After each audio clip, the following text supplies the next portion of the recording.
નમસ્કાર દર્શક મિત્રો, ન્યૂઝ ગુજરાતમાં આપનું હાર્દિક સ્વાગત છે। હું છું બોની પ્રિન્સ। હવે જોઈએ આજના મુખ્ય સમાચાર।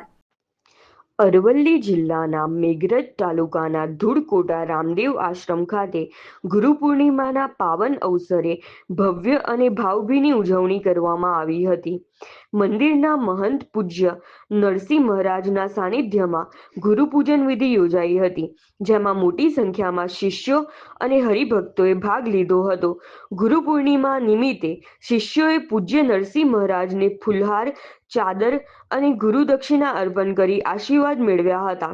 આ પ્રસંગે પૂજ્ય બાપુએ ગુરુ શિષ્યના અતૂટ સંબંધ અને ભારતીય સંસ્કૃતિમાં ગુરુનું સ્થાન અને જીવન મૂલ્યો અંગે પ્રેરણાદાયી માર્ગદર્શન આપ્યું હતું। સાથે જ જ્ઞાન ગોષ્ઠી દ્વારા આધ્યાત્મિક જીવનશૈલી અપનાવવા શિષ્યોને પ્રેરણા આપી હતી।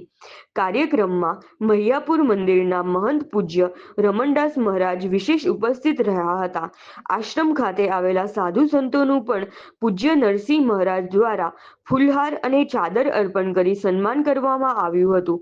આ પ્રસંગે પૂજ્ય નરસિંહ મહારાજે જણાવ્યું હતું કે અરવલ્લી જિલ્લાના વિવિધ તાલુકા અને ગામોમાં વ્યસન મુક્તિ અંગે સતત જનજાગૃતિ અભિયાન ચલાવવામાં આવી રહ્યું છે, જેમાં સારો પ્રતિસાદ મળી રહ્યો છે।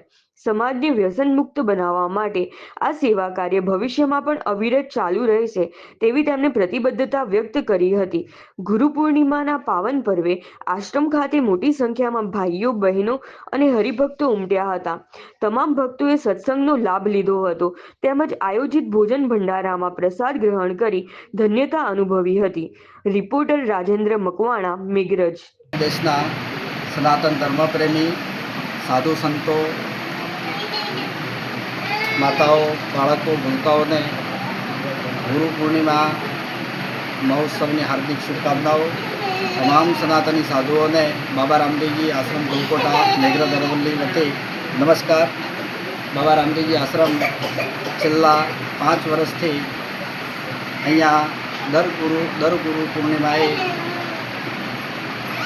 2000ની આસપાસ અહીંયા સંતો ભેગા થાય છે, ભોજન ભંડારો થાય છે, સત્સંગ થાય છે અને રાત્રે ભજન સંતવાણી પણ અહીંયા યોજવામાં આવે છે અને આસપાસના 7-8 જિલ્લાના સંતો, રાજસ્થાનથી 1-2 જિલ્લાના સંતો અહીંયા ભેગા થાય છે અને સૌ ગુરુ પૂર્ણિમા નિમિત્તે પોતપોતાની